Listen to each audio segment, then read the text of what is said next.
Nous recevons un hôte de marque et un éminent dirigeant d'un grand pays ami.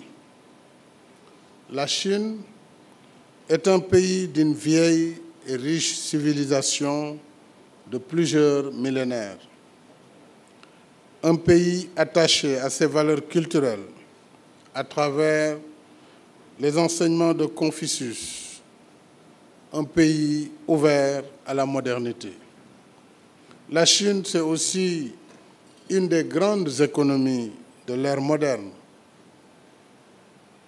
patiemment construite sur 40 ans de politique d'ouverture et de réforme. La Chine, c'est enfin un peuple connu pour ses qualités de résilience aux épreuves et d'ardeur au travail, dans la discipline, la rigueur et la créativité. Le parcours du peuple chinois est clairement un message d'espoir pour dire que le sous-développement n'est pas une fatalité et que la bataille pour le progrès se gagne d'abord par un état d'esprit combatif. Le président Xi Jinping est un homme d'expérience qui a occupé pendant plusieurs années diverses fonctions administratives et politiques dans différentes provinces chinoises avant de rejoindre le gouvernement central à Beijing. Son élection à la présidence de la République en 2013 et sa réélection en mars dernier portent la marque d'un leadership clairvoyant et dynamique qui conduit la Chine à pas de géant vers plus de prospérité en restant solidement ancré dans ses valeurs traditionnelles. Je voudrais dire au président Xi Jinping et au peuple chinois notre respect et notre considération. Monsieur le Président, je vous remercie une fois de plus pour votre visite après celle que j'ai effectuée à Beijing en février 2014 et en septembre 2016 lors du sommet du G20 de Hangzhou à votre aimable invitation. Je vous souhaite à nouveau la bienvenue ainsi qu'à votre épouse et à l'importante délégation qui vous accompagne. Nous sommes honorés par l'amitié que vous nous faites en réservant à notre pays votre premier séjour à l'étranger depuis votre brillante réélection en mars et votre toute première visite en Afrique de l'Ouest. Le président Xi Jinping et moi avons discuté de plusieurs sujets communs, de plusieurs sujets d'intérêt commun touchant à la coopération bilatérale entre nos deux pays, aux relations sino-africaines et à l'actualité internationale. Au plan bilatéral, je lui ai exprimé mon entière satisfaction pour la qualité exceptionnelle de la coopération sino-sénégalaise. Les relations entre la Chine et le Sénégal sont excellentes.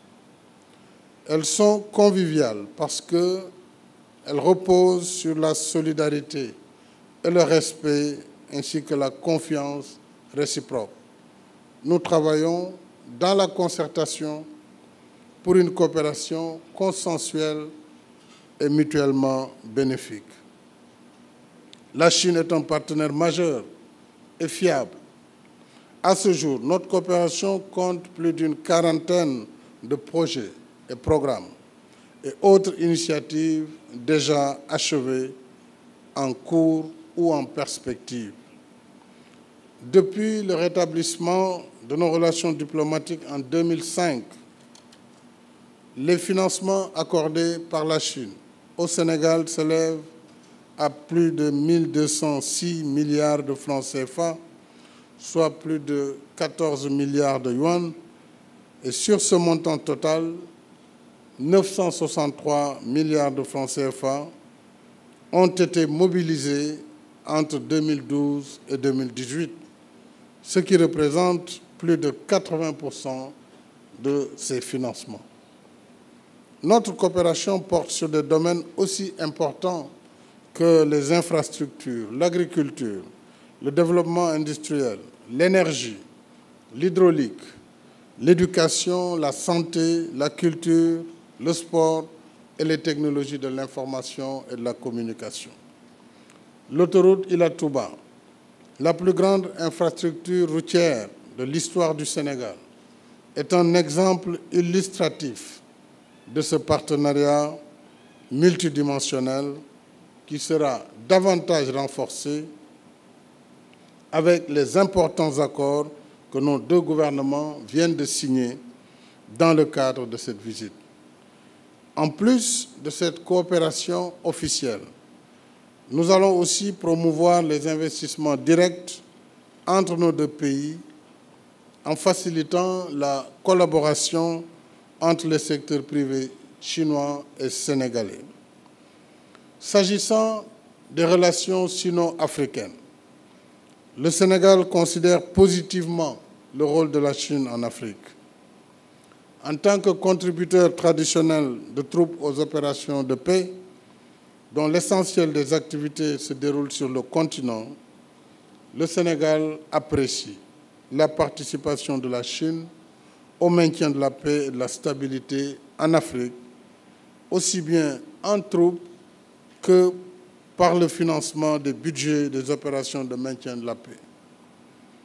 C'est dans le même esprit que la Chine a activement soutenu les pays africains affectés par l'épidémie d'Ebola il y a quelques années. Nous avons aussi discuté du Forum de coopération Chine-Afrique qui fête cette année son 18e anniversaire et dont le prochain sommet se tiendra en septembre à Beijing. Il s'agit d'un excellent cadre de dialogue entre la Chine et l'Afrique sur des sujets politiques, économiques, sociaux et culturels d'intérêt commun. Ensemble, la Chine et l'Afrique veulent bâtir une communauté de destin solidaire. J'ai exprimé au président Xi Jinping ma satisfaction pour la bonne exécution des 10 programmes pour l'Afrique qu'il avait annoncé au sommet du FOCAC de 2015 à Johannesburg. Je lui ai confirmé ma participation au prochain sommet et la volonté du Sénégal de jouer un rôle encore plus actif pour la promotion du FOCAC. Au plan international, nous voulons poursuivre et renforcer nos consultations régulières. Comme la Chine, le Sénégal reste attaché à des relations internationales apaisées et au respect du multilatéralisme.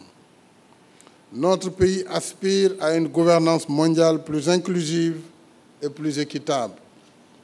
Le président Xi Jinping s'investit beaucoup dans ce sens et je l'ai félicité pour l'élargissement de l'Organisation de la coopération de Shanghai lors du sommet de Qingdao en Chine au mois de juin et pour le leadership de la Chine au sein des BRICS qui regroupent, outre la Chine, le Brésil, la Russie, l'Inde et l'Afrique du Sud.